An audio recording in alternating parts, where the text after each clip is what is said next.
हे भगवान शिव, यदि सावन सोमवार में आपके इस भक्त से कोई भूल हो जाए तो क्षमा करना, हम सब आपकी ही संतान हैं। और जो इस वीडियो को लाइक करें उसके दुख दर्द और गरीबी को दूर कर देना लाइक जरूर करें।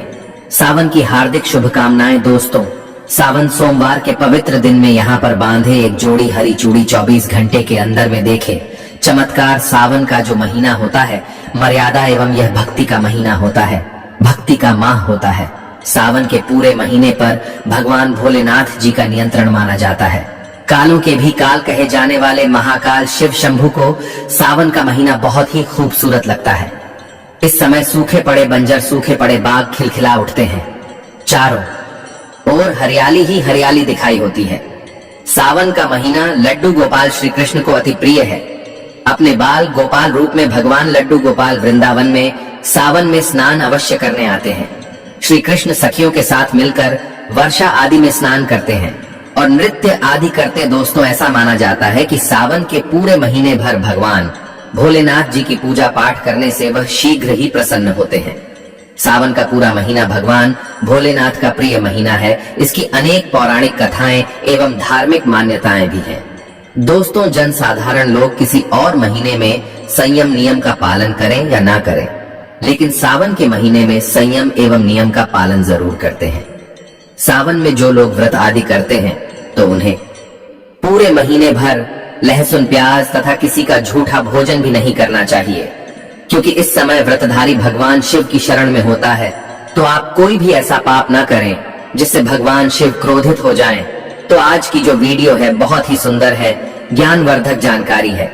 इस वीडियो को अपने फायदे के लिए जरूर पूरा देखना है, क्योंकि अधूरा ज्ञान हमेशा अधूरा फल ही देगा और भगवान शिव का अपमान भी माना जाएगा।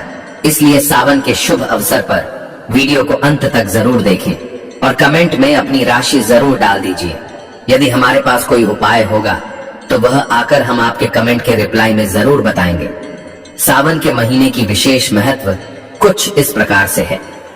दोस्तों, सावन के महीने में ही समुद्र मंथन हुआ था। सावन के महीने में ही माता लक्ष्मी उत्पन्न हुई थी और माता लक्ष्मी को धन की देवी का दर्जा सावन के महीने में ही प्राप्त हुआ था। सावन के महीने में ही भगवान भोलेनाथ भूलोक पर आ जाते हैं और भूलोक पर जिनके घर पर यथावत शिवलिंग रखा हुआ होता है तो उनके घर में भगवान आसन के रूप में जरूर आते हैं। दोस्तों, इस माह में भगवान विष्णु योग निद्रा में चले जाते हैं तो सृष्टि का जो भार होता है वह भगवान भोलेनाथ संभालते हैं। तो आज की जो वीडियो का विषय है बहुत ही सुंदर है कि इस वृक्ष पर बांधे 2 जोड़ा हरी चूड़ी आपकी हर इच्छा शीघ्र ही पूर्ण होगी। और इस वृक्ष पर सावन में अगर हरी चूड़ी बांधते हैं तो आपकी सभी मनोकामना शीघ्र ही पूर्ण होगी ही होगी और आपका आने वाला समय भी सुगमता पूर्वक से गुजरेगा। और कैसी भी आपके जीवन में जो परेशानी चल रही हो वह परेशानी भी समाप्त हो जाएगी। अच्छी चूड़ी सभी समुदाय के लोग पहनते हैं, हिंदू मुस्लिम सिख ईसाई सभी लोग अपने हाथों में चूड़ियां अवश्य धारण करते हैं। कोई इसे बैंगल्स बोलता है तो कोई इसे कड़े, कोई इसे चूड़ी आदि बोलता है, लेकिन चूड़ी का महत्व सर्वप्रिय है। देवी देवताओं को अति आकर्षित करने वाली चूड़ियां मानी जाती हैं, खासकर माता रानी। जो महिला चूड़ी पहनकर, दोस्तों अगर आप भी भोलेनाथ के सच्चे भक्त हैं तो कमेंट बॉक्स में ओम नमः शिवाय जरूर लिखना। और अगर आप भोलेनाथ से प्यार करते हैं तो 1 लाइक जरूर करें। दोस्तों, भगवान भोलेनाथ जी को यह 3 वृक्ष अत्यंत प्रिय है और इस वृक्ष की पूजा करने से शिव पूजा करने का ही फल प्राप्त होता है। दोस्तों, इस वृक्ष के बारे में शास्त्रों में यह भी कहा जाता है कि मनुष्य जाति के जन्म कल्याण के लिए स्वयं भगवान भोलेनाथ एवं माता पार्वती इन वृक्षों के रूप में भूलोक पर अवतरित हुए थे, अर्थात भूलोक पर जन्म लिया था। तो आइए इस वीडियो में जानते हैं सावन में हरी चूड़ी का महत्व। दोस्तों, हरा रंग सौभाग्य एवं उल्लास का प्रतीक माना जाता है जो मन को शीघ्र ही आनंदित करता है।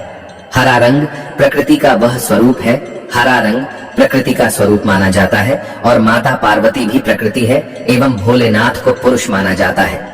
दोस्तों, हरे रंग का उदाहरण कुछ इस प्रकार से है जैसे सावन में भगवान शिव जी को चढ़ाए जाने वाले बेलपत्र, धतूरा, भांग एवं दूब हरे रंग की होती है। दोस्तों, प्रकृति निर्माण करने वाले भगवान भोलेनाथ हरे रंग से अति शीघ्र ही प्रसन्न होते हैं। सावन में जो महिला हरे रंग की चूड़ी पहनती है, हरे वस्त्र धारण करती है, उन्हें अखंड सौभाग्य की प्राप्ति होती है। दोस्तों, इसलिए कहा जाता है जितनी भी माताएं बहनें हैं उन्हें पूरे सावन के महीने में हरे रंग की चूड़ी जरूर पहननी चाहिए, हरे वस्त्र जरूर धारण करने चाहिए।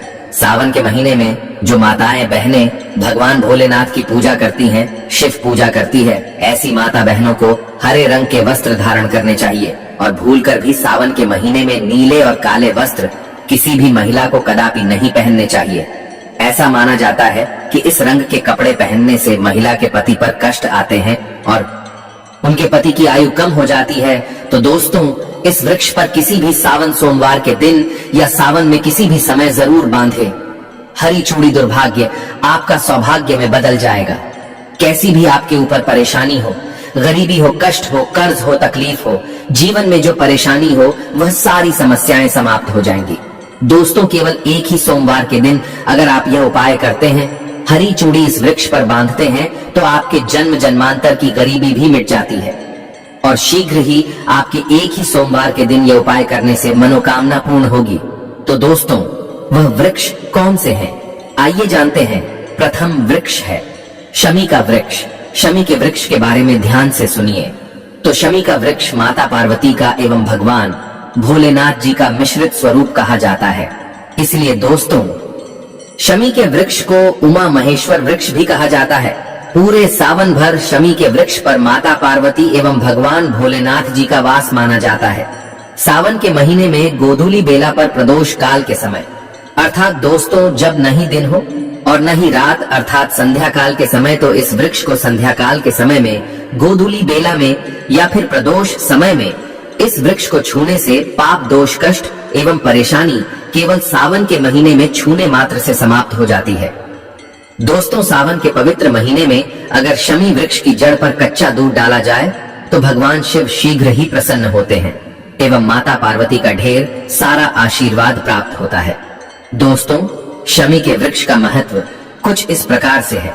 भगवान राम रावण पर आक्रमण करने के पूर्व भगवान राम ने शमी वृक्ष की पूजा की थी और पांडवों ने अपने दिव्य हथियार भी शमी के वृक्ष के नीचे में दबाए थे।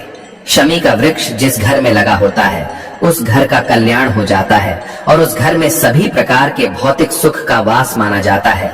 तो दोस्तों, सावन के किसी भी सोमवार के दिन शमी वृक्ष पर उमा महेश्वर का ध्यान करते हुए 2 जोड़ी हरी चूड़ी एवं हरे रंग का रिबन जरूर बांधना चाहिए, या फिर हरे कलर का जो भी आपको श्रृंगार आदि मिल जाए वह आपको जरूर बांधना चाहिए, जैसे कि हरे रंग की मेहंदी, हरे रंग की बिंदी आदि या हरी चूड़ियां जरूर बांधनी चाहिए। दोस्तों, कैसी भी आपकी मनोकामना हो वह एक ही बार में पूर्ण हो जाएगी, क्योंकि इस खास समय पर यानी सावन के समय में भगवान शिव खास तौर पर वास करने आते हैं धरती पर और शमी के वृक्ष में स्थायी रूप से वास करते हैं। शमी का वृक्ष छूने मात्र से आपकी मनोकामना शीघ्र ही पूर्ण हो जाएगी। पूरे सावन भर अगर शमी के पत्ते भोलेनाथ जी को उनकी पूजा में चढ़ाते हैं तो इससे अष्टलक्ष्मी आपके घर में वास करती है। आपके घर में कैसी भी गरीबी हो, दरिद्रता हो, दुख हो, परेशानी हो, गरीबी हो, बीमारी हो, सब समाप्त हो जाती है और पूर्ण रूप से आपके घर में भौतिक सुख आकर के निवास करने लगते हैं। दोस्तों, दूसरा वृक्ष है धतूरे का वृक्ष। धतूरे का वृक्ष भगवान भोलेनाथ के उग्र रूप काल भैरव के अंश से उत्पन्न हुआ है। ऐसी मान्यता है कि शिवलिंग पर धतूरे के पत्ते या पुष्प फल चढ़ने से राहु केतु एवं शनि के कुप्रभाव समाप्त होते हैं। धतूरे के वृक्ष पर सावन के किसी भी सोमवार के दिन अगर 2 जोड़ी हरी चूड़ी बांधे तो शत्रुओं से छुटकारा मिलता है एवं शत्रुओं का सर्वनाश होता है। और दोस्तों, सावन सोमवार के दिन धतूरा का वृक्ष छूने मात्र से भगवान शिव आपके घर में दौड़े चले आएंगे। दोस्तों, अगर सावन के किसी भी शनिवार के दिन धतूरा के वृक्ष पर बाबा काल भैरव का ध्यान करते हुए हरी चूड़ी अगर बांधी जाए तो घर से भूत प्रेत बाधाएं सब नष्ट हो जाती हैं, भस्म हो जाती है एवं छोटे से धतूरे की जड़ अगर घर के किसी भी कोने में छुपा दी जाए या घर में जमीन में गाड़ दी जाए तो भूत प्रेत इत्यादि का वास घर में कभी नहीं होता है। घर से सभी बाधाएं शिव के वास होने से भाग जाती हैं। दोस्तों, जो तीसरा वृक्ष है वह है बेल का वृक्ष। अगर भगवान शिव को बेल पत्र न चढ़ाए जाए तो सावन का व्रत अधूरा माना जाता है और बिना पत्र चढ़ाए ही शिवलिंग पर जल भी व्यर्थ हो जाता है। इसलिए जब भी आप भगवान शिव पर बेलपत्र चढ़ाए तो 5 बेलपत्रों पर उसके ऊपर में श्री राम अवश्य लिखें।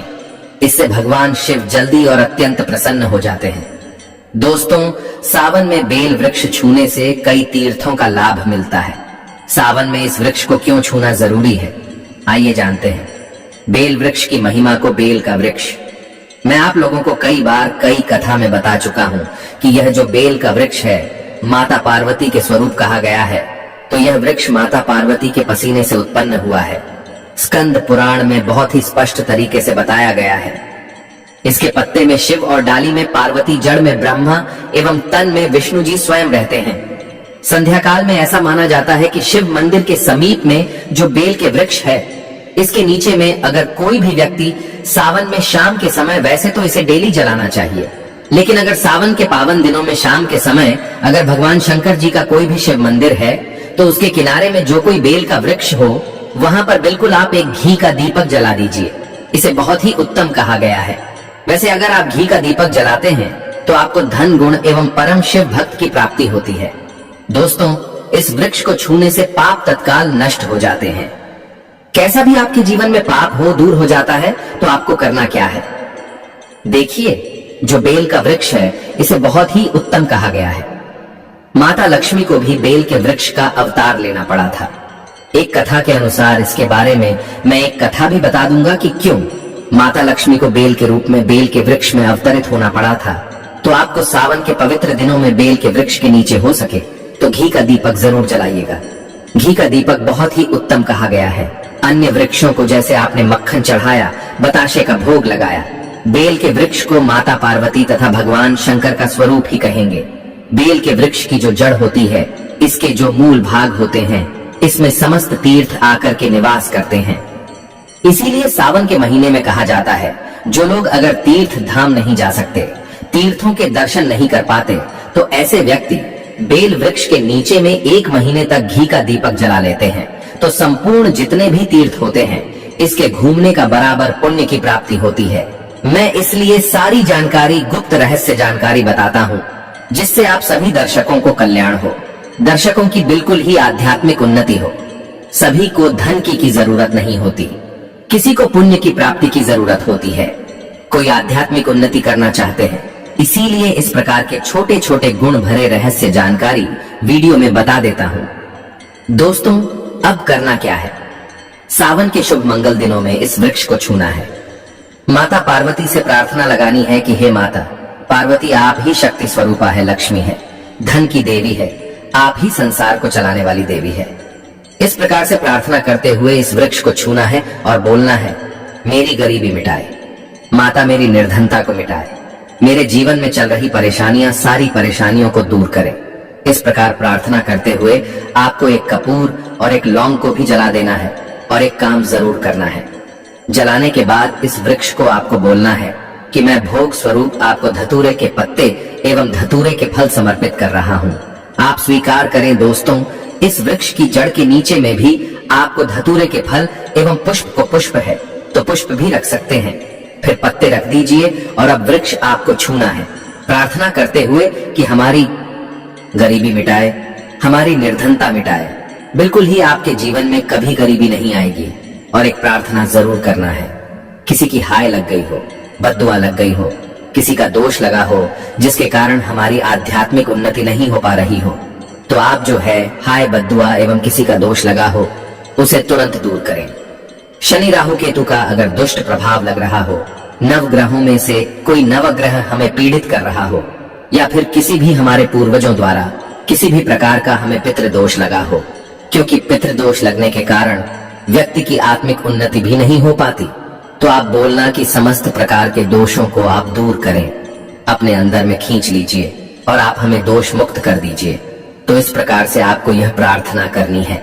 और एक काम आपको जरूर करना चाहिए, आपको सावन के समय धर्म शास्त्रों में कहा गया है, बहुत सारे लोग भी बताते हैं, हमारे गुरुजी भी कहा करते थे, सावन के दिन अगर बेल के वृक्ष की जड़ में मिश्रित युक्त मिश्री, जो मिश्री आती है खड़ी खड़ी, आप सभी दर्शकों को जरूर पता होगी, शक्कर टाइप की होती है, तो आपको मिश्री डला हुआ दूध अगर आप इनकी जड़ में डालते हैं, तो ऐसा कहा गया है कि ऐसा व्यक्ति कभी निर्धन नहीं होता। ऐसे व्यक्ति के जीवन से किसी भी प्रकार से अगर लक्ष्मी रुष्ट हो चुकी हो, ऐसे व्यक्ति पर मां लक्ष्मी भी प्रसन्न होती है, ऐसे व्यक्ति के जीवन में धन का अभाव नहीं होता, ऐसे व्यक्ति फिर निरोग रहते हैं, निरोग काया प्राप्त होती है। आप चाहते हैं तो यही क्रिया नीम के वृक्ष पर भी कर सकते हैं। नीम के वृक्ष पर माता लक्ष्मी निवास करती है, समस्त दैवीय शक्ति निवास करती है नीम के वृक्ष में। अगर आप जो है सावन के शुभ मंगल दिनों में आपको एक गिलास या फिर एक लोटे सामर्थ्य के अनुसार तांबे के लोटे में आपको दूध डाल करके इनके अंदर जो है अभिषेक करना चाहिए, इनकी जड़ में डालना चाहिए। लेकिन आपको मीठा दूध ही डालना है, मिश्रित मिला हुआ दूध आपको चढ़ाना है, इनकी जड़ में डालना है और गरीबी मिटाने की प्रार्थना करनी है। या फिर जिन लोगों पर कर्जे का भार है वह लोग बोल सकते हैं कि हमारे कर्जे का भार दूर हो। या फिर जीवन में जो किसी भी प्रकार की जो परेशानी है वह परेशानी भी बोल देना। वह परेशानी तत्काल यह वृक्ष समाप्त करते हैं और आपको इसे छू करके आ जाना है। दोस्तों, सावन में आप इन वृक्षों को जरूर छुएं, आपका कायाकल्प हो जाएगा।